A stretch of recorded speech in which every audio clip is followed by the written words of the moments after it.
Bienvenida a Luz de Compasión. Hello and welcome to the project Luz de Compassion or Light of Compassion. I'm LuzCompasion8minutes and I'm the originator of this particular project. The scene right now in the movie is the coming into the small village of Pozoli. This is 2 kilometers south of our project, and it's a small ranching town. There's a man with his horse.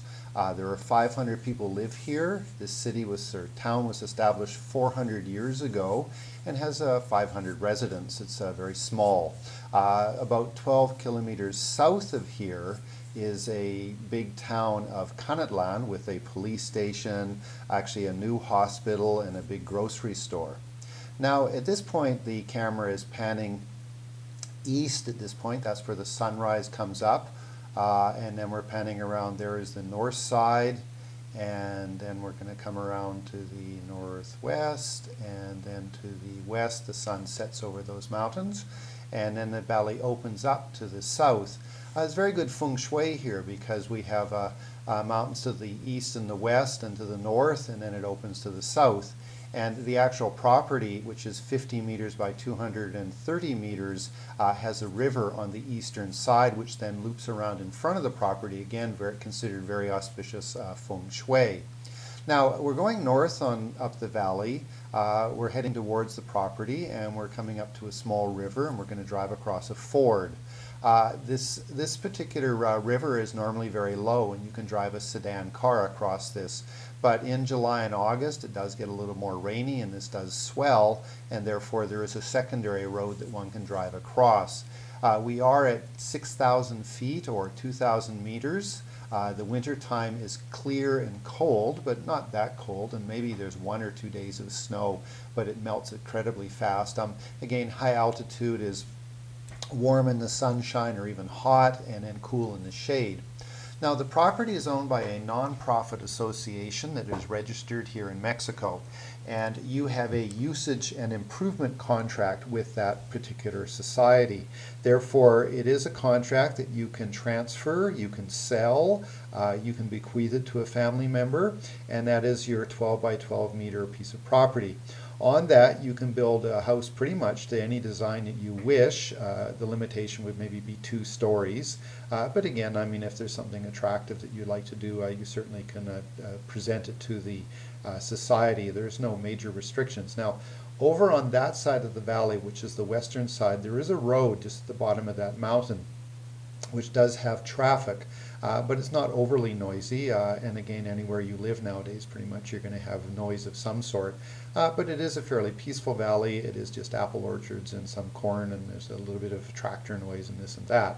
There you can see we're coming up towards the property. There's the electrical poles, and the roads here are all dirt, but they are fairly compacted and such, and just in the rainy season they get a little muddy, but it's not overly bad. The camera is now going to pan to the right side, and you're going to see a very large tree there. That's part of our property, the southern edge. And then there's 2 buildings, and then the small tool shed that's the smallest one of the 3. And we're looking towards, again, the east and the sunrise right there. So the valley is north and south in its orientation. Now we're just coming onto the property. There will be 2 small stupas of about 2 to 3 meters tall on the left and the right of the entrance. There's a gate. That's the southern boundary, the tree, and we're panning around to the north. You can see the water pipe, and right here will be a large 100 square meter building for large retreats of upwards of 30-40 people. Now we're driving down the property, and where you see the next water pipe on the left, or the north side of the property, is where the first of 11 houses are, and on the southern side there will be 9 houses. These are the 12 by 12 lots. And they're all serviced by 5 septic fields with biodegradable septic systems so that there's no pollution caused. There you can see one of the earth mounds of the excavation, and there another one. All of the water and electricity is underground for this property, and their water comes, of course, from the river. It's not suitable for drinking, but it's certainly suitable for washing and dishes and showers and such. Now, as we pan towards the first house, this is owned by a Canadian man, and it's 4 meters by 10 meters. The eastern side has got a kitchen bathroom complex. fairly large, I think 4 by 5 meters. And then the main room is 4 by 6 or 4 by 5 meters, I think, also. And you can see a large front window for facing south, and on the back wall, this man has put in a circular window. Again, the designs you want for your houses can be whatever you wish. There we have now a house owned by an American. It is 4 meters by 11 meters. There's our tool shed. And then there is the lot that's being developed by a Canadian man. It'll be 4 by 11. There they are. There's the construction manager is the man with the cap on his head.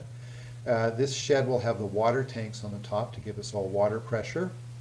There is one of the septic systems lying in the bushes, and then there's the house owned by the American. Now, again, the properties are 12 by 12. You can build pretty much what you want. They are connected with electricity and water. You will have your own meter on your house for the cost of the electricity. In between these houses, which is the row of 9 houses on the south and 11 houses on the north, there will be a stupa of approximately 6 meters tall. So when you step out, you will have a stupa that you can circumambulate. The idea is that your car would be parked down at the far end, and that's where also the large retreat center is, so it's away from these houses. And in these houses you can do short retreats, long retreats. You can just live there full time, you know, in a peaceful manner. Or you could do also end-of-life practices if you so wished. People from the local village will come and deliver food for a small cost. Things, again, I mean, this is Mexico, it's not so expensive. Now, again, the camera for some reason is going very fast through this section, and I can't make it stop. But this is the American house, and it was the main room is 4 by 6, and then the kitchen. There you're seeing a roof and a sort of an extension of the roof to give you a bit of an external deck to give you some shade. Now, the car is going to be driving north on the road now up the valley. We're off the property, and these are pear and apple orchards. So again, you have the idea of this is very rural, very beautiful, very open. In the nighttime, the sky is just a canopy of stars with no light pollution from any close cities. The Milky Way is a big stream of light. There's a small mountain, and maybe in the future we could have like Milarepa-like meditators up there or something like that. Often there's the sound of coyotes in the distance. And this is, of course, in the south, so there are some, you know, I guess scorpions and snakes and such, but there's not, in the 4 years that we've used this for our retreats, we've never had any trouble. So anyway, this is the location. This gives you some idea of how it looks and such. We've sold almost 50% of the lots as it is. Land values are going up, so I would recommend that if you are interested that you get in touch with me fairly quickly, because the more we put infrastructure and development into it, of course, the value of the lots will go up. Okay, so there you have an idea of the property. Please get in touch. Wishing you very well. Take good care, and goodbye from Jampa.